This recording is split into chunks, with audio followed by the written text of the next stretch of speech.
Hello, everyone. Welcome to Outside Food and Drink. I'm Jean. I'm Victoria. Today, we're discussing 2014's Annabelle, directed by John Leonetti.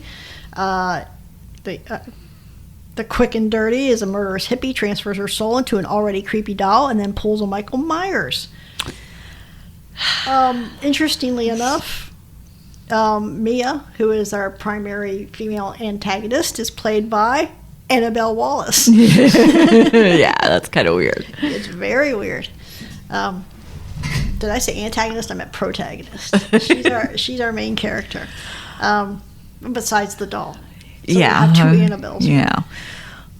I have to say, I love the stuff that the Warrens were involved with. I don't know why. So, I think this is interesting because this. I think it's interesting that you bring up the Warrens. Obviously, the Warrens are related to the supposed basis of this movie. Yes. And we're also doing Dead Silence, which is a James Wan movie. So, I mean, the Annabelle stuff and the Conjuring and all that stuff is James Wan adjacent. So, we ended up doing kind of two. James Wan did not do this movie, but there's James Wan adjacent things.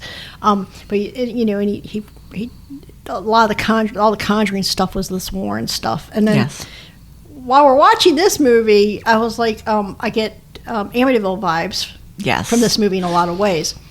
And Amityville, of course, was a big case for the Warrens. Huge. You have a different opinion about the Warrens than I do. I know I do. We've discussed this at length on multiple times. And maybe we'll talk about our opposing opinions about the Warrens as it touches on the movie, or because I don't know if we're going to end up doing The Conjuring down the road, any of the Conjurings down the road. But we might, and we'll talk about it. I'm pretty sure the Warrens will come up here. So yes. Anyway, okay. So we get the opening paragraph, the opening scroll. It's not about kids like dolls. Yeah, sure. Kids of course. Like dolls. The gist of it is kids like dolls, but dolls are questionable. Dolls are dangerous toys, as it were. Yeah. I mean, Chucky, and of course Fats, and we'll meet many dangerous toys in Dead Silence, and the boy. Okay, we'll talk about the boy. Yeah, I'm never a doll person growing up. I did have some, and my favorite doll growing up. I was not into Cabbage Patch Kids or anything like that. I had a lot of action figures like Star Wars. I was very into Star Wars. But I did have one doll growing up, which was a Raggedy Ann doll. And anybody familiar with the real story behind Annabelle knows that Annabelle, the real Annabelle, was a Raggedy Ann doll. Yes. So I'm glad they changed it up for the movie. Yeah, it makes me think twice about my Raggedy Ann and Andy dolls. Yeah. I mean, I got mine when I was really young, but still, it makes me think about that. I mean, Raggedy Ann and Andy dolls are kind of weird because they're kind of like with the triangle eyes and stuff. They look like little pumpkins or something. Yeah, but it's what stood out, and they were really popular for the time period they came out. Yeah, sure. But I mean, I was super young when Cabbage Patch came out, but I had one of those too. But she wasn't my favorite by any means. I had that one doll. Well, I mean, if you want to consider like my little action figures to be dolls. They're action figures. They're action figures. Yes, they're action figures. And some people will try to insult people and say, well, they're dolls. I'm like, no, they're not. You tell the Cylon that he's a doll. They are action figures. I had a couple dolls. I had like a Cabbage Patch, but I had a Raggedy Ann and Andy. So that was just my time period. Did any of them? I know they had that. They had Chatty Cathy. I think Chatty Cathy was before our time. I was going to say I don't remember Chatty Cathy. Cathy. The only reason I know about I call it Chatty Cathy because I would watch reruns of the Brady Bunch, and Cindy's doll was Chatty Cathy. I don't know if it was the actual doll was called Chatty Cathy. Yeah. But it was that type of thing. But that was before our time. But like Teddy Ruxpin. Yeah, I was super young for Teddy. I read a story. I think it was on the Reddit. No, it wasn't Reddit. It was on the Something Awful. used to have this big mega thread of ghost stories and stuff, and I'm pretty sure it was them. And it had a story about this was the most 1982 story in the world. I remember you telling me this. It was a Teddy Ruxpin doll. So he had Teddy Ruxpin, but he used it, or she, I don't know who, and they used it to listen to their Rick Springfield cassette. And then the Teddy Ruxpin doll became possessed and would use the Rick Springfield songs against them and stuff. I imagine like anybody under the age of 40 is like, are they speaking like Mandarin now? What are they talking about? You're like, who is Rick Springfield? Teddy Ruxpin. What's a cassette? What's a cassette? Definitely. Yeah. So anyway, okay. So we get this opening of these women are talking about this doll that it would do weird things, it would make weird movements, and they're like, where did this doll come from? These women were nurses, a group of younger women. Yes. They're nurses. And we will come to find out that one of them, her mother had given it to her for a birthday present. And, they show a kind of cutaway scene of the mother finding this doll in the shop. And I know porcelain dolls are, that's a thing that people value. I'm not ripping on porcelain dolls in general. I am ripping on this doll in particular, which was, even when it was like in relatively good condition, is like the creepiest fucking thing I've ever seen. Yeah, the one they used for this movie is just so creepy. I mean, I've got a couple of porcelain dolls, but like, wow. Yeah. This doll is creepy looking. Mm-hmm. It gives you the heebie-jeebies. It gives you the heebie. It's got these big eyes. I mean, it's got like a big eye. I mean, it doesn't have like the baby doll face or anything, but it's just big eyes and sharp bone structure. And it's not really even cute. It's not cute. Like porcelain dolls, a lot of them, they just have like a classic look to them. Yeah. And they're made to look real pretty and cute because that's what attracts the little girls. Yeah. We're not going to get into the use of baby dolls as beauty standards and stuff like that. But I mean, I'm just saying that's how they attract the little girls, and this doll was just doll was not nowhere near that. No, I mean, just if you want to traumatize a child. Yes. Give them this fucking thing. Traumatize me. Another speaking of terrible memories from childhood. Talk about traumatic dolls. Did you watch Mr. Rogers' Neighborhood when you were a child? Very, very little. Okay, so he had puppets. Yes. Right? And there was this puppet. Well, he used to have Sherry Lewis and Lamb Chop on there all the time. But he had this one puppet. Lamb Chop. Lady Elaine. Look up Lady Elaine if you've never seen Lady Elaine. She's terrifying. And it's like, who thought that you should put this on a children's show? This thing is lunacy. This is what Annabelle reminds me of. Like, who don't give that to a child. I'm going to have to look it up Lady later. Elaine. Is it that bad? It's bad. Oh. She is terrifying. I mean, you're going to look at it, you'd be like, wait, was she supposed to be a good guy? Or like, is she supposed to scare kids into shit? Or what? She's looking it up right now. We're going to pause and for a moment while Vicky is looking up Lady Elaine. Oh, you don't have to pause. Oh my God. It's supposed okay, so you heard my initial reaction when the first picture came up. Yeah, what the fuck? Imagine what's Imagine being 3 or 4 years old and seeing that shit. What is wrong with her nose?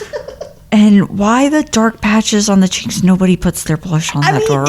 She looks like an alcoholic. Oh my God. It's horrible.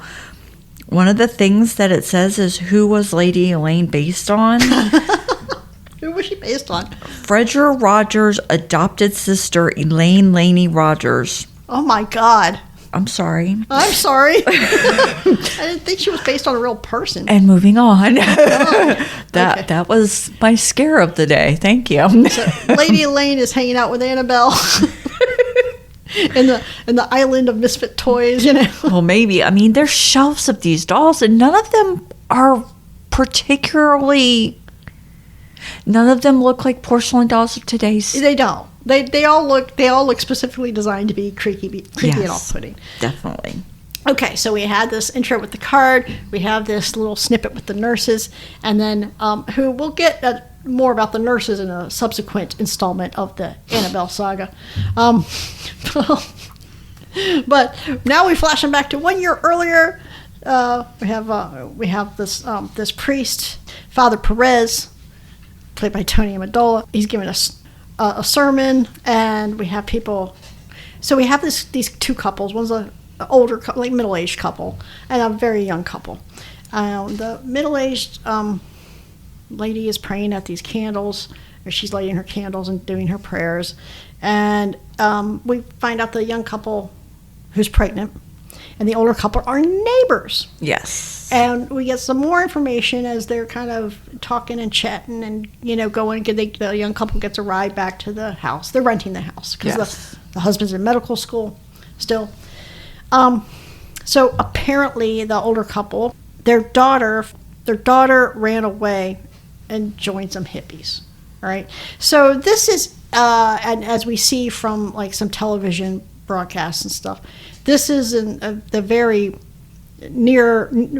close after the Manson murders. Yes, because she's actually watching a report on Charles Manson. Yes, and it gives you a little bit insight about the effect of the Manson murders. I think as if you were people that were not alive when the Manson murders happened, it's just kind of like this historical time capsule type thing.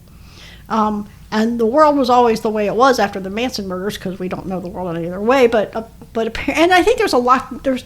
I know it wasn't just the Manson murders. There was a lot going on. There was like all this stuff going on in Vietnam. There were assassinations. There were a lot of civil unrest happening. Yes. And then you get these, and then we had the Summer of Love in Woodstock, and everything's going to be groovy and great. And then around the same time, you get these terrible murders. Yes. And they make kind of they kind of show that here, where she's the wife says to Mia says to John, her husband, this is the younger couple, lock the door, as they're going in. And he's like, well, why lock the door? Which is an insane thing. Yeah. Well, why lock the door? Yes, you lock the door. Somebody said that to me one time. They're like, well, this isn't the type of place where you lock the door. I'm like, every place is the type of place where you lock the door. You have never had your car broken into, I see. I mean, I lived on base housings, and you lock the door, you always period. Lock your door. But, I mean, I guess the world, at least the United States, wasn't always like that. And at this point, because he's like, what do you mean lock the door? She's like, this is not the same world it was a year ago. You lock this is the kind of world where you lock your doors now. Yeah. Otherwise, crazy hippies break in. None of this is very subtle. Okay. So, okay, husband's in medical school. He's still going into his internship. All right, he's gotten her a present. I guess he's trying to kind of smooth things over here. So he's gotten her a present, and it's this huge box, and she opens it up, and there's who we will come to know as Annabelle. Yeah. Okay. As far as we know, we don't know what's going on with this doll yet. I mean, we know. We're going into the movie knowing that this doll is going to be possessed or whatever. But, so, we just go in, it's not even doing anything, and it looks creepy as shit. It's just laying there in the box. Yeah, and he told her that he searched high and low before he could find it, but he knew that was the one that she had been looking for. What do you mean? And I'm like, okay, I know, people who keep up with porcelain dolls, there are certain ones they want, but that doesn't look special. Yeah. I mean... no. I mean, it looks like the type of doll that you would be interested in acquiring if you were the type of person that collected relics of the occult. Yeah. Yeah, the occult doll. Yeah. Okay, so she just got done through... Yeah. She just got... Our boys are asleep on the floor together. It's very cute. We just... So she just got going through this spiel about, don't, you gotta lock the doors. And yet they all sleep with their windows open. I'm like, hello. People come in through windows. Yeah, I mean, a 2-story house, and we never leave our windows open past dark. No. I mean, why would you leave them open at night? So the thing is, most burglars, they've done studies about this. Most burglars, they don't want to go through a lot of effort, because the more time you have to spend trying to get into the house, the harder it is to get to the house. That's more time for you to get caught. Yep. And somebody might hear you the Yes. longer it takes you. See, you don't even have to do much most of the time. If somebody really wants to get in and fuck you up, they're going to do it. But for most burglar types, it's a crime of opportunity. And if you make it even a little inconvenient for them, they'll just be like, and go away. Yeah, and walk away. Yeah. As it turns out, window open or not, there was no getting away. So they're sitting with the window open. She sees, we can see the neighbor's house through the window, in their bedroom and stuff. And then we see them kind of doing something, and then we hear screaming. Mia wakes up. She's like, "What was that?" And she's like, "Something's going on over there." She wakes up John. And I'm like, okay. Again, I think we had this discussion while we were talking about, I think it was Magic, about calling 911. Yes. Okay, they're in California. They end up in Pasadena later, but they're in California now. I don't know what part of California. Okay, my point is they're not in the Catskills. Yeah. Okay, so I don't know. Again, we were talking about when 9/11 started. I think he actually tells her to call 911 at one point. Yeah, but like I don't know, but they might not have 911 yet. I think they did, but they might not have. But even if they didn't, you still knew how to call the police back then. Mm-hmm. It's not like back then people, got injured or crimes were committed and people were like, "Oh, well, I guess we're going to have to walk to the hospital or the police." No, they picked up the phone and the operator, "I need the police." Okay. She didn't do that. She sends her husband over there. I'm like, do not send your man over there. What are you doing? You don't know what's going on. Yeah, she was setting him up for death. She was. And so she's like, well, shouldn't we call the cops? Yeah, you should. Yeah. You should call the cops. You should have already done that. Yeah, already. Like, why are we having this conversation? But anyway, so she goes. Everything she does. This is standard horror movie. Just, you have several choices. Do the stupidest one. She sends her man over there before she calls the cops. Okay, calls the cops, and then she goes outside. What? You're pregnant. There is not a single thing you can do to help this situation, whatever it is. Yeah. Just stay in your house. But she doesn't. She goes outside. She's hooting and hollering. Goes to the door. John comes running out of the other house. He's covered in blood. Yes. And he's like, "Call an ambulance." And then we see somebody else moving around in the background, and we see her taking the doll, the new doll that they just got, who's not Annabelle yet. She's just this doll. Right? And then out of nowhere, so they're back at their house, and the crazy person, this shadow woman, gets the doll. This crazy man jumps up and starts stabbing everybody, stabs her like right in the side of the belly. So you're like, oh, that baby is toast. I mean, yeah, that kid's done. And of course, cops get there just in time, and everybody gets wasted. Well, not everybody. The two crazy hippies get wasted, and she dies in the bathroom. She had barricaded herself in the bathroom with the Annabelle doll. Yes, and she dies in there with the doll in her arms. Well, this is where we find out that this girl here, the crazy hippie girl, I keep calling it the Annabelle doll. It's not the Annabelle doll until this moment when this crazy hippie girl, who is the actual Annabelle, yes, dies. She was the daughter of the old couple next door who had run away and with the hippies, yeah. Joined the occult. Well, the cult, yeah. I think everything. I think everybody back then that adults didn't like was a hippie. Like, for a long time, recently, in recent memory, if anybody younger than like 70 did something, people were like, "Oh, it's those millennials." I'm like, what? So, and now I think back then it was kind of like getting called a hippie was like being called a millennial. Hippies. But I don't think they were hippies. They were just crazy people. Yeah. Okay.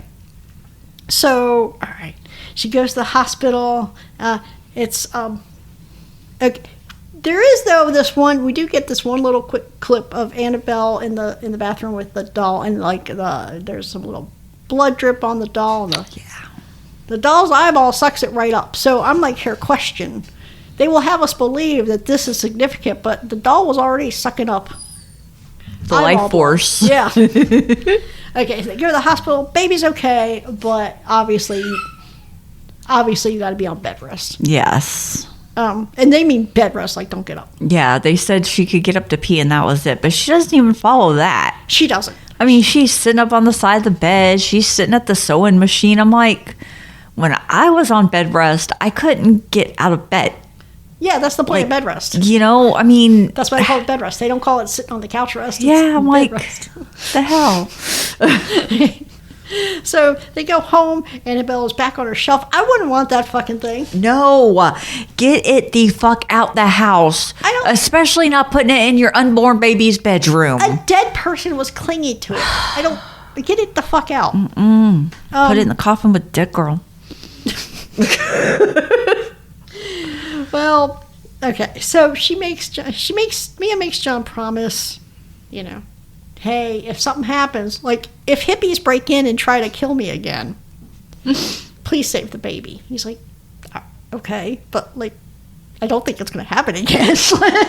It's very unlikely that it will happen again. Yeah, but I think she was also thinking about like if something happens during the birth too to save the baby instead of her. But still, it's crazy.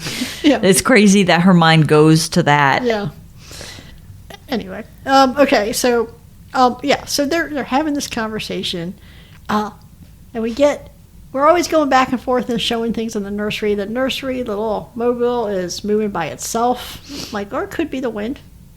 Could be the wind, right? But there's no windows open. There are no windows open. Ooh. So, okay, John has a bat now. We need to note this, that he's got a bat now.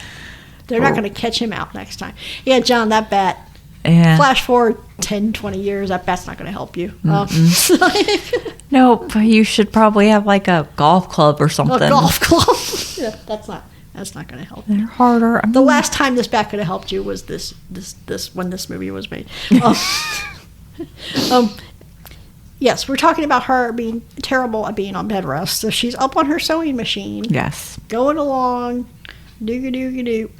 And Annabelle has somehow made it from the shelf to behind the nursery door. Yes.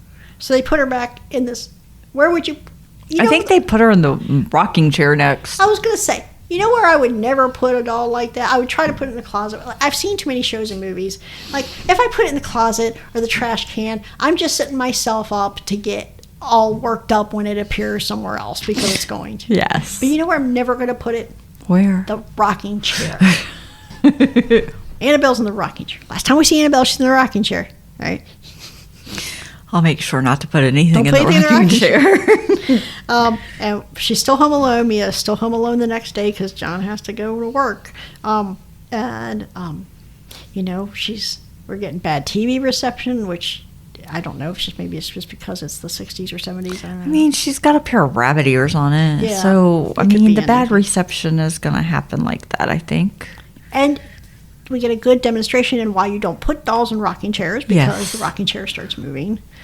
And it just, that little creak, every rocking chair has that creak. That She little hears creak. it. Yes, She's like, she hey, does. what's going on? And of course, it stops as soon as she gets within eye shot of it. Yep.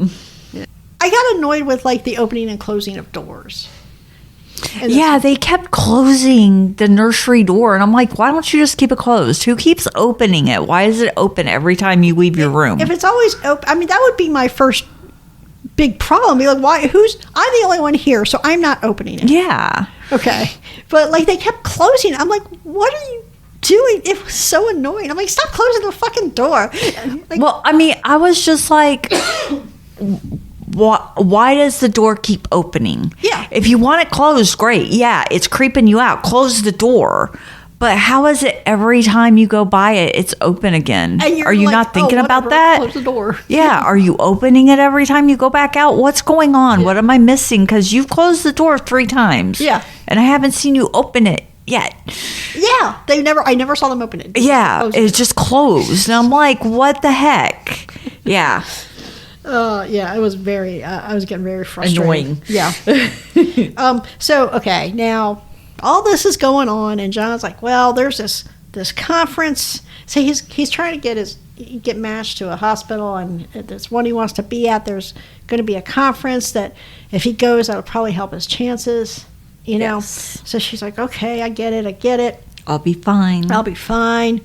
In the meantime, now, okay, Annabelle's now in the chair again, but she's still kind of cockeyed, you know, like. Yeah. And you know, Mia's like, can we just get rid of it? Like, I don't want it in the house now. I don't want it in the house now. Understandable, right? Very. So he takes it and he throws it in the trash. Yes. And we already know what's going to happen. Like, if you, like, literally ever seen a movie with a doll in it, except for maybe Magic. Yeah. If you'd ever seen a movie with a doll, you know what's going to happen. Yeah. Like, it's just, you know. Yeah. Yeah. It'll take a minute, but it will. It will. Yeah. Okay, so they get visited by the detective investigating the hippies that had, you know, the murder next door. This is where we hear about the cult. And Mia's like, yeah, I don't want to. This is just bad vibes. I don't want this. Yeah, she doesn't want to hear about it. She doesn't want to talk about it. She just wants to know they're gone and she's fine. Yeah. So that night, you know, he's getting ready to go for his conference for whatever, but, you know, he's getting her all set up to be comfy in bed. And he's like, hey, you know, make some popcorn. We can chill out and watch TV. And he starts making the popcorn. He goes back in to check on her. She's already asleep. And there's a lot of clumsiness in this movie, and here's a big one, is he turns off the popcorn, and he just leaves, it's a Jiffy Pop, and he just leaves it on the stove. Yes. No, he didn't do this. I'm sorry. This didn't happen.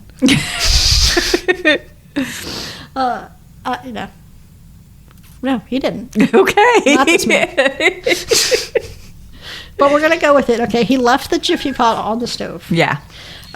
So she's seeing her man off, and he's like, yeah, you know, call me if you need anything, be careful. And she's like, all right. And she's sitting in her, she's living the life, man. She's just sewing and watching soaps. I think was she watching General Hospital? I don't remember, but yeah, she was watching some soap opera. I feel like I've seen some old version of General Hospital lately. Maybe it was this. I don't know.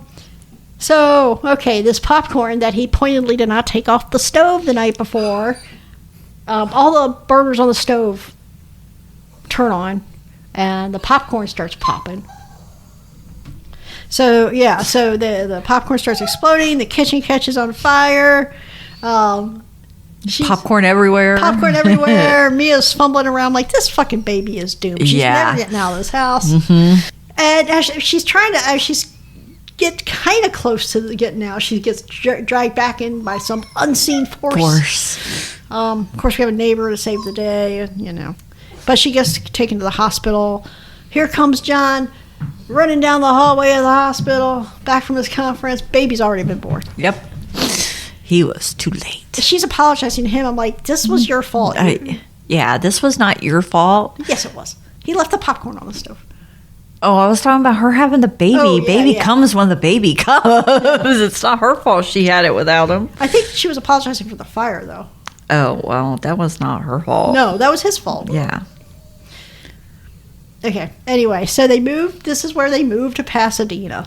I guess he gets his match, and they moved to Pasadena. The room, the baby was a girl, so the room is now pink. Yes. I was, you know, John's telling me, because they've been unpacking, and John's telling Mia her and the baby need to get out of the house or whatever. Yeah. Look, I know this was a thing that was done, but she's putting cocoa butter on this baby. Like, he's like telling her about like going to the beach and put on cocoa butter. She's like, I'm like, do not put cocoa butter on this baby. Well, no, don't do that. I've never heard of cocoa butter as a tanning or for burns or anything like that. I mean, like, I don't know what it does for burns and stuff, but I know you should, like, aloe vera when you get burns. Yeah. But people, like, used to put, like, baby oil and cocoa butter and all this shit on their makes you skin burn. to get tan. Ooh. Yeah. I'm like, don't put that on that baby. Anyway. Okay. They go back. They're at church again. Okay. This is not the same church, right? I mean, it's the same priest. They're in Pasadena, though. They've moved. But I guess they're going to the same church. Or I don't know. I mean, I guess. Maybe it wasn't too far away. maybe. I don't. Well, I don't. But they. Well. Okay. Anyway, I guess so. I thought they had just like. I thought. Well, I mean, obviously they moved because the house burned down, but I thought they had moved because of his job and stuff too. So they'd actually moved all the way, but I guess not. I mean, I guess they. I don't know. It's not super clear. But anyway, they're at church and they're doing this. He's got this sermon, a pointed sermon. Yeah, of course, always pointed sermons and these types of things. Yes. And the baby's fussing, so she has to take it out. And, the priest, he's still sad about the Higginses. And she's like, yeah, well, it's sad, gotta go by. Yeah. She just does not want to discuss it at all. Which is understandable. Yes, yeah. It's very understandable. The priest is weird. He is weird. I mean, weirder than normal. Yeah. I mean, I'm not to say priests are always kind of weird. I think it's just weird interacting with priests sometimes because you're like, I don't know how to. You're afraid you're going to say the wrong thing and offend him and God? Yeah. I like how you hesitated. Yeah.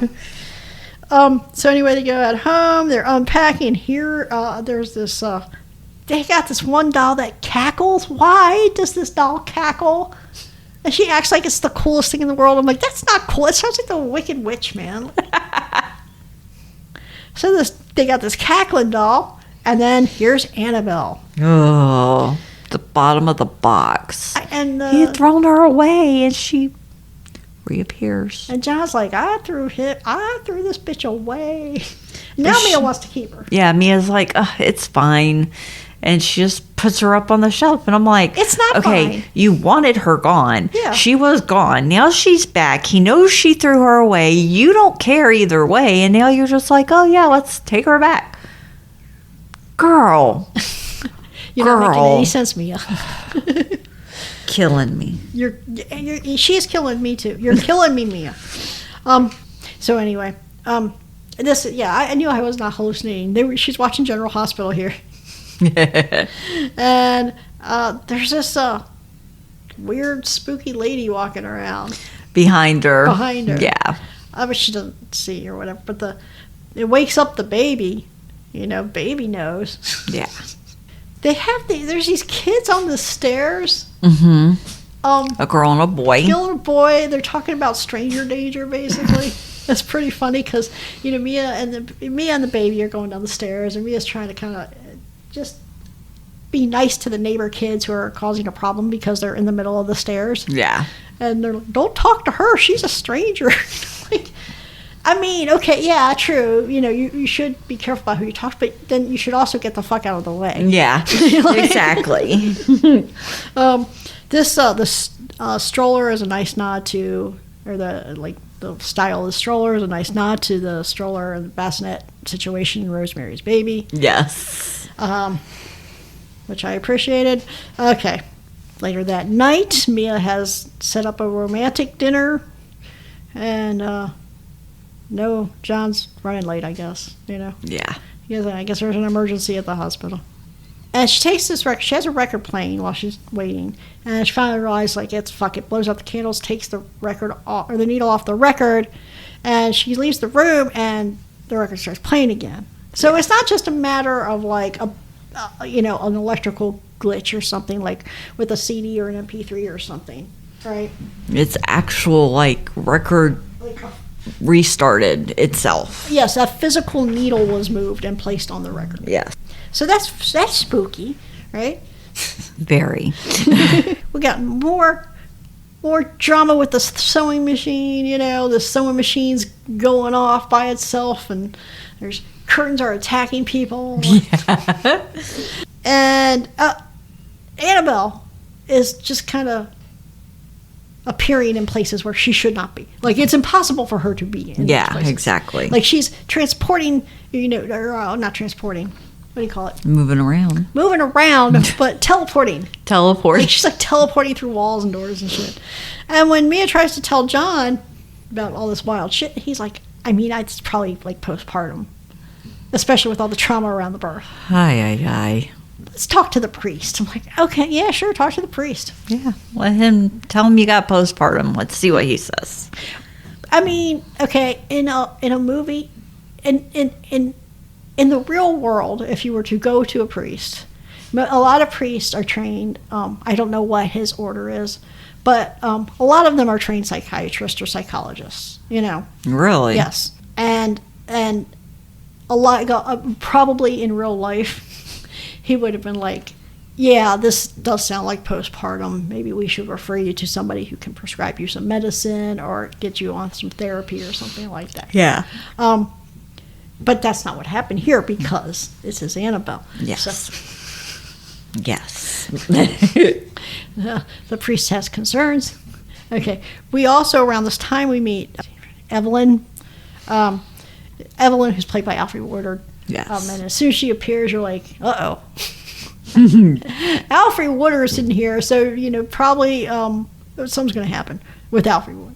She's too nice. Yeah. What's going on with her? She has this bookstore that she has seen. She lives in the neighborhood.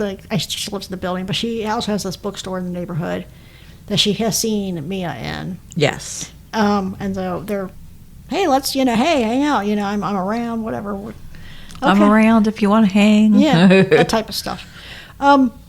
It's hard because obviously Alfre Woodard's, physically you can see she's older than Mia. Yes. And I think it was like me forgetting, you kind of lose track of people. I'm like, oh, Alfre Woodard is actually, her character is much older than I was expecting her to be. Yeah. But anyway.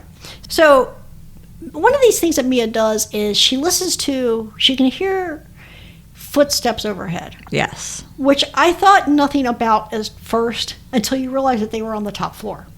Yeah. And you're like, what footsteps are they hearing then? Because I'm like, if you're in just a regular apartment, you're definitely going to hear people overhead all the time.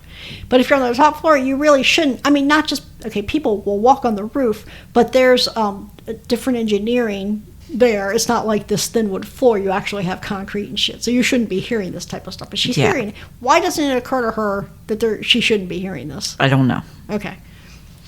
I'm not sure. And it's weird because she has a weird look on her face every time she looks up at it, though. Yeah, and I can't tell, because at first I read it as kind of like annoyance. Yeah. But then I'm like, I would be much more freaked out.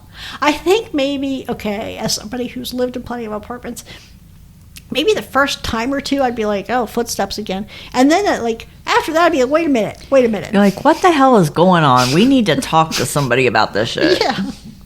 Okay, so she's so she's like, what's going on with that? There's a storage room, a storage area. I think it's like the floor or two beneath hers. But she's got to get on the elevator to get up and down. There are stairs. Yes. She doesn't have to get on the elevator. She chooses to get on the elevator. Yeah. And she gets on this elevator there's a storm going too. That's what I don't understand. I understand, not everybody's like me and understands that elevators are inherently terrible. But if there's a storm going and this elevator stops, you're beyond fucked. You're fuckered. Yeah. If the electricity stops, that's where you're sitting for the rest of the night. Yeah. Especially back then, Yeah. So she doesn't. She takes the elevator, goes to the storage. This was my notes on this. This was my notes. When I saw her going into that elevator, I was like, hey, she's got a flashlight with her. I'm like, that flashlight is not going to help you in a stopped elevator. Number one. Number two, and you left your baby alone. Yeah. A baby of any child. I know everybody has different limits for when a child you can be left alone, and they're not even leaving the building, but it's a baby. Anything could happen at any time with these crazy little things. Crazy little things, huh? You had a child. You know what they're like. Yeah. They're random and... Yeah. I got two right now. I don't know how kept popping out males, but... Well, you did not pop these two out. They're just... No, but one of them I picked. You had a hand in picking the other one, too. Yeah, but still, they're all crazy. They are all crazy. So anyway, she's in the storage area. Okay, yeah, again, we're doing... it just makes me nuts because they're doing this stuff. They're being so clumsy. It's so clumsy. she goes in the storage area. Okay, it's a trope, but there's a way to do it where it just doesn't feel like you're hammering me on the head with it. It's a storage area where it's actually just everything's these storage areas are demarcated by these chain link fences, like, so that, floor to ceiling to separate your stuff from your neighbors, right? Yes. That's the only thing. But then they have the typical kind of chain link fence doors, but you would padlock it. Yeah. That's fine. Okay.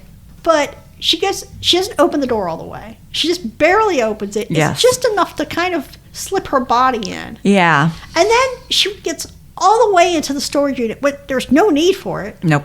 And what is she? This is what I mean by it's clumsy. Like, they're clearly setting this up so we believe that the door is going to slam shut on her. Yeah. And I don't. It just all feels so cheap. It's like a cheap misdirection. I get where you're coming from. Yeah. I mean, it made me think of, like, the first thing I thought of was, like, why would she go down there during a storm? Why is she leaving the baby alone? Yeah. What is so important? And it was like she had empty boxes that had been flattened. It was weird. And I'm like, those could have sat by your door until the morning. Yeah. Like, I didn't get it. I Yeah. didn't understand why all that. Well, because we needed her in the dark storage space. I understand that, Yeah, but that's, still, it's a lot of a series of improbable things to make her put her in the. This is the type of storytelling that drives me insane. Is everything is just picking up the character and moving them from spot to spot instead of the story putting them there. Yeah. But anyway, there's another Rosemary's Baby stroller, a black, of course. Bloody rags, It's windy for no reason, Yeah. Then it stops being windy for no reason. She gets in the elevator. This elevator's not going anywhere, right? Yeah. She keeps and again, I'm like, she hits her floor. The door shuts, opens back up. She's still there. I'm like, okay, but you can feel that it's not dropping. Yeah, like, I didn't understand that at all. I was like, you look at it like when you're looking at an elevator, when you're watching a movie with an elevator, you can kind of feel it go down. Like, it's just your mind goes down or up with it. You can feel it when you're in a physical. It doesn't matter about the movie. When you're physically in an elevator, you can feel it going up and down. Yeah, and that's what I'm saying. Like, if you can feel it watching it and you know it's not moved, how does she not realize it's not moving? Yeah. Like, what the hell? Like, you didn't go anywhere. Why are you looking out? Girl. You didn't go anywhere. If there is an exit close, take it. Well, she eventually does. But then, the elevator starts shaking. Yeah. Elevator starts shaking. And the door opens. And I wrote, when this elevator starts shaking with the power, because the power is flickering and the elevator starts shaking, I literally wrote, no, absolutely the fuck not. Yeah. So the door opens, and now she's like, she sees the exit clear on the other side of the storage room. Like, I don't care. Bring it on, devil baby. I'm not getting in that elevator again. We're done. I don't understand why there's so many buildings with just elevators now. It doesn't make any sense, because if there's an emergency. Yeah, because I went to one. It's just an elevator. There's no stairs. And I'm like, it's not even like, it's crazy. It's not even, I don't even know if I've ever been one where it had no stairs, but it will have stairs that the stairs are locked. So, like, the only part of the stairs that might not, so you can get into the stairs, but then you can't get out of them onto the floor. Yeah. Which is okay, except that, like, from a security purpose, but I understand it from a security purpose. I understand what they're doing. It's like, I've been in, like, office buildings and stuff where it makes a degree of sense because they have to be able to control who's coming in and out, which I understand you want in a residential building too. But I also know, like, sometimes you can just leave on the first floor. But I also know if there's a fire, and for some reason they can't go off on the first floor, they have to go off earlier than that. Yep. They have, and if the security system, which is supposed to automatically unlock this shit, if that's been disabled by the fire or whatever, a lot of people are fucked. Yeah. It is insane to me. Yeah. And I know somebody's going to be like, well, that's not how they work. I'm like, I know you think that's not how they're supposed to work, but, like, I always tell my engineer dad, I understand the physics of it. Your theoretical physics works when you can control for every single variable. Exactly. When you can't, when life comes in, physics will still continue to work, but just not the way you thought it would. Exactly. That's what all this shit does. Yeah, I mean, theoretically, the door should open and all that, but like something's going to happen and a lot of people are going to die. I don't know why that's a new thing. I think the world is becoming like intentionally designed to make everybody feel trapped and miserable constantly. Yeah. Yeah. Yeah, because you get into an elevator and there's no stairs anywhere, you do feel kind of trapped. And they used to have a lot of elevators, not a lot, but a thing you used to see quite a bit, was elevators where you could see out at some point. Oh, yeah, with the windows and stuff. Yeah. You rarely see those anymore. Yeah, I mean, they still have, like, a hotel in Georgia has it. Yeah, I mean, the places still have it, but you don't see it like you used to. You don't see it a lot. Yeah. Yeah. I don't know. I just feel like everything's getting worse, but anyway. Things were pretty shitty in the 60s, too. Yeah. So she gets to the stairs, and she ignores this. There's a weird, creepy hand and a crouching demon. I'm like, just pretend that's not there. Keep going. Keep on walking. Keep on going. And when she realizes her arms are all cut up. There was this, when Annabelle had died in her bathroom. Yes. She had made there was this little blood mark on the wall. And it didn't really look like much until we realized later. She has right now the same looking mark on her arm, but when she wakes up the next morning, it's gone. Dun, dun, dun. Are we going to have an answer for this? Yes. Yes, we will. And very soon. Yes. Because she's going to call the detective. She is. And, she's all done dealing with this. She wants to know what the hippies have done to her. Yes. Well, he brings her pictures of Annabelle when Annabelle was a little girl. And she realizes she's been seeing this little weird ghosty thing in the apartment. And this was Annabelle. It's Annabelle. Yeah. And she sees the picture of Annabelle in the bathroom. And she sees the symbol on the wall. She's like, oh, hey, that's what I had on my arm. Yeah. So this is apparently the mark of something called the Disciple of the Ram. Yes. I don't know if it's a real thing or not. I don't either. I actually thought about looking it up and seeing. We get some better names, y'all. That's the Disciples of the... That sounds like a hunting club. Yeah. Okay. Anyway. So you get all this backstories about, their whole point is like they're going to, they thought they're going to call up a demon and, take somebody's soul or whatever. And, it's a bunch of, typical Manson family mumbo. Well, you know what? I'm not going to say Manson family mumbo jumbo. Charles Manson had a very clear purpose. It was a terrible one, but it was a very clear and non-demonic purpose behind what he was doing. This stuff is all just gobbledygook. This is, we're going to get a soul and we're going to... No, shut up. No, you're not going to do all that. Why do you think... What is making you think that this is going to happen? Yeah. Anyway, okay. So she goes to the bookstore.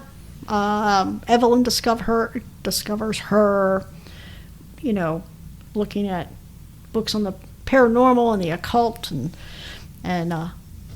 Mia's like, well, if I told you why, you'd think I'm crazy. I think I have a ghost. Yeah. And then Evelyn says rather pointedly, a ghost is not any crazier than Moses parting the Red Sea. I mean, she's got a point. She's got a point. like when we were talking about this, when we were talking on our other podcast, The Final Assessment, we were talking about evil, and they had an episode where there was a djinn. They were exorcising somebody, and they're like, is it a djinn and is it a demon? So they bring in a priest, and they bring in somebody, from they bring in Islam, and they're doing both.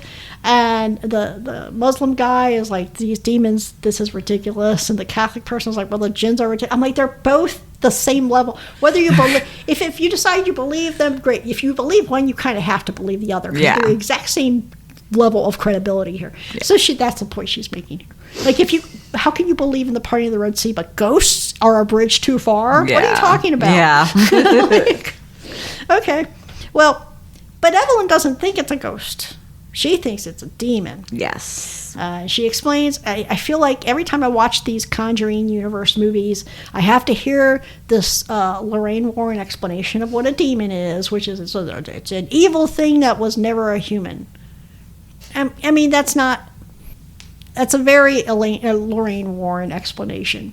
You know, there's the idea of the fallen angels. There are the ideas of things that are even older than Christianity and what Judaism and everything. You know, there's the idea of the Lovecraftian elder gods. I mean, what do you say when you mean a demon? What are you talking about? There's people that could maybe be so evil that they're a demon. This is the stupidest explanation. It doesn't matter. A ghost is just a nice dead person. A demon is just a not nice thing. It doesn't really matter, right? I mean, this thing doesn't mean you well. The Annabelle thing, that might be a ghost, but this thing is mean. Yeah. And she's like, well, they want a soul. That's what demons want. Like, maybe. I mean, in your version, sure, maybe. But sometimes they just want to fuck with people, right? Yeah. But Evelyn does have a sad story about her daughter died. She does. In a car accident. She blames herself. We had seen her earlier kind of crying. And yes. So we knew something was coming. She's got all these books, right? She gets back to her apartment. Mia, not Evelyn. She gets back to her apartment, and she gets locked in the nursery. Yes. And there's books flying, and there's shadows, and there's nonsense going on overhead, and Annabelle is levitating, and there's a demon behind Annabelle. Yes. And I guess he was like, I heard what Evelyn was telling you. All right, fine. Jig is up. Here I am. Yeah. This is a thing, and like I said, James Wan, I don't think had anything to do with this movie, but this was like the trick they pulled in Insidious, which I'm like, I understand it's like the concept of a jump scare, but I also understand that, like, okay, all right, because so you can say that was an interesting jump scare, but for that to be the selling point of the fucking movie, we have lost the plot, you know. But that's what they're doing. They're like kind of trying to recreate that moment, you know. It doesn't necessarily work. I mean, it's not the worst thing I've ever seen, but it's like, okay, hey guy, what's up? Now it's time to call the priest. All right. I swear to God, so the priest wants to take the doll. Every time they show the doll, it's looking rattier and rattier. Yeah, it is. I mean, it didn't look great at the beginning when they first got it, but then it went through the fire, so it kind of had like some soot marks on its face. Yeah. But now it's like, it looks like it's been in a dungeon for 100 years. The thing looks terrible. So the plan is they're going to store it in a sacred place.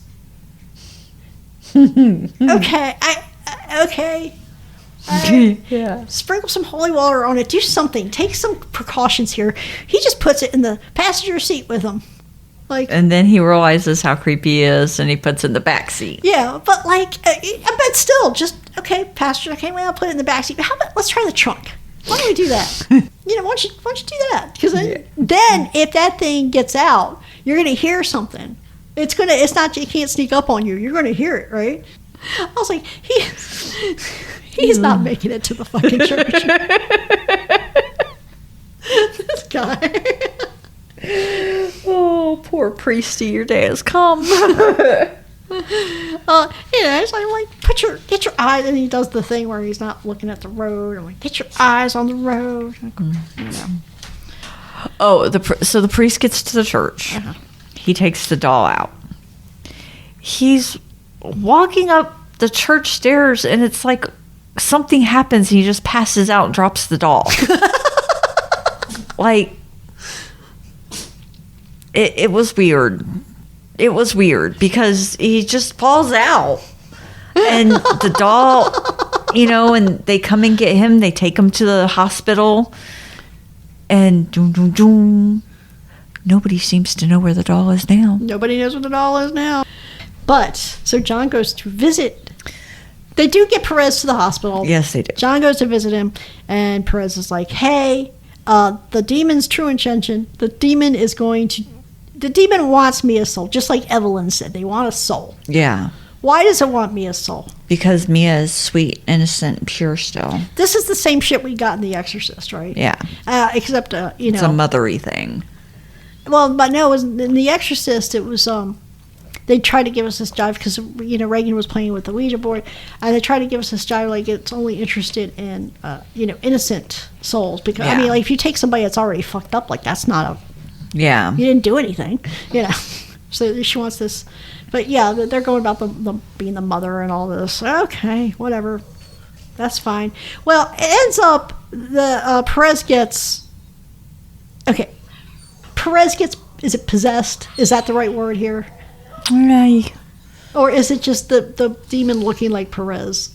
Maybe demon looking like Perez. So this demon doesn't work like most movie demons. Yeah. He gets looking like Perez. He gets into the apartment and he's trying to to get the baby. I guess that way, he'll get the baby and he'll get Mia. He'll get Mia while he's at it, So I guess the theory is, Mia's theory is that if she takes the doll, if she goes ahead and kills herself while she's holding the doll, what's going to happen? I mean, how does she think that everything that she's seen, what makes her believe that this will be the way to end this? Because she thinks it's the doll that wants her. Okay, yeah. I mean, yes, but my thing is, okay, yeah, all right, I get that, but like, everything that she has seen the doll do, everything that she has, all this weird stuff that has happened around the doll, why does she think that jumping out of because she thinks it's going to go for the baby. Why does she think jumping out of the window with the doll, and the doll that has already lived through a fire and trash and everything, why does she think that's going to stop it? I don't know. I mean, I guess she thinks if she kills herself with the doll will die too. I guess so. Well, Evelyn is there. Lucky for her, Evelyn is there. So Evelyn, who has always been racked with guilt because she still blames herself for her daughter dying. Yes. So she's like, hey, you know what? Look, I'll take one for the team here. I'm a piece of shit anyway. I killed my daughter, so I'll. This is Evelyn's penance for killing her daughter, basically. Yes. So Evelyn takes the doll and jumps out the window. Doom, doom, doom. Doom, doom, doom. Demon thwarted, party over, right? Yeah. Except when they look back out the window, there's Evelyn. There is no Annabelle. No Annabelle. Shot him 6 times. 6 times. I mean, we needed, honestly, of all the little references to everything, with Annabelle just disappearing in that we needed a shot at, like, the old house and the empty hallway. Like, just, nope, no Annabelle. She could be anywhere. She could be anywhere. I wanted a shot of her running down the street. A little shot of her, like running like weapons with her arms out. Yep. Exactly. 6 months later. 6 months later, we get the flash of the nurse's mother buying the Annabelle doll. Yes. And we get the Father Perez is like, hey, there was no doll in the inventory because they're talking after mass, and Father Perez tells them there's no doll in the police inventory, and then we get the nurse's mom finding the doll, and I'm like, okay, all right, so I guess we're getting a sequel. Yeah, we know we're getting a sequel. I like this movie, and not because the Warrens were involved. I like the Warrens too. Yeah, they didn't really talk much about. Yeah, they did not. I like this movie. I'm very very curious about the doll. I know it's in a case in a basement, but if we all do remember recently, this doll supposedly killed somebody else. Well, no, didn't he take it? He took it somewhere. He took it. He was taking it on tour with him. Yeah. Not a good idea. No. I don't care how much holy water, but I mean, from what I heard, the Annabelle doll was being blessed weekly. But why do you take a possessed doll with you on tour? I don't understand why this thing, if this is what everybody truly believes, if you feel like you got to bless it weekly, it is time to put that thing onto the next expedition to Mars. I agree. Shoot it into the sun, put it on bury it in the ocean. I don't like what. There's a better way to deal with this. I'm sure there is. I'm sure there is. I've heard before, I've heard it said that this was one, that the Annabelle doll was one of the most possessed things that the Warrens had. Insofar as in their anything museum. there was possessed, sure. Yeah. So I just wonder why you would take the one thing like that out on tour. That's what everybody wants to see. No, you don't. I don't, but... No, you want to see it. And then when it kills you, you're in hell regretting it. If you can regret in hell. I don't know. But yeah, I liked the movie. There could have been parts that were better. It could have improved. It did not need a sequel. I've not watched Annabelle 2, and I probably won't. There's no reason for it. I read a lot about what the Warrens did and the cases they handled. I have nothing bad to say about them. I feel like they were true to to what they thought they could do in a lot of the cases that they handled. I disagree. I know you do, because you're sitting over there making faces and doing your and it's okay to disagree. These are things that we discuss, but we do not. Yeah. But in the long run, this is not. It's a good movie. Yes, I love it for the Possessed Dolls month. It's good. It's not the best case they had, but yeah, it's up there. I don't like the Annabelle doll. I think it's ugly. I think they could have done a better job. They could have used Raggedy Ann and been fine, but they didn't. No, man. So, to each their own when it comes to creepy dolls. I guess so.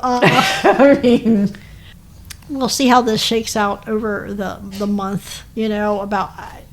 This will not be my favorite movie of the month. No, it's not my favorite movie of the month at all. Not even a little bit. It's just there. To me, it's just there.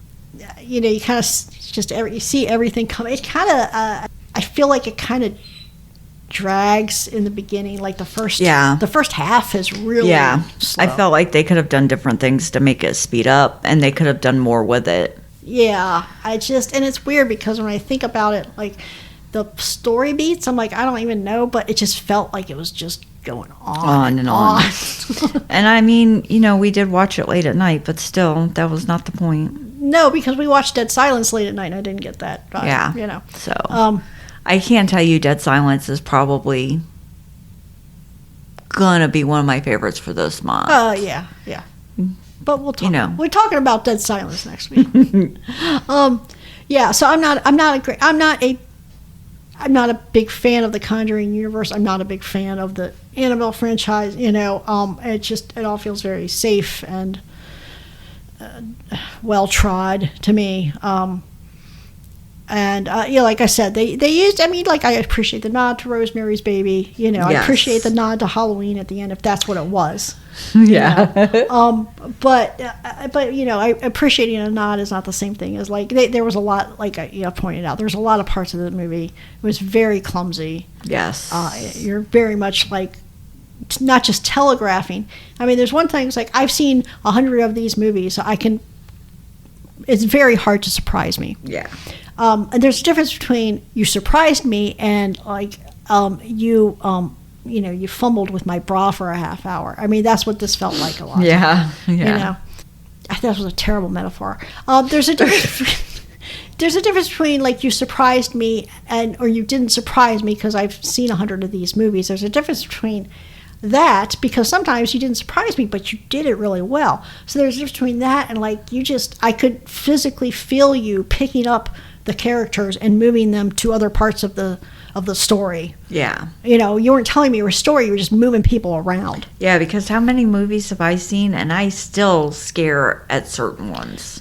I mean, there's some movies I actually like, oh, I'm not going to sleep tonight. There's some movies where it's like, it's not that it scares me, it's that it unsettles me. Yeah. You know? I mean, I think it was Dead Silence. I still had jump scares in that. I've seen that movie 3 times. Yeah, I have a couple. I like we'll talk about Dead Silence. I'm not going to say anything else about Dead Silence because we're talking about it next week.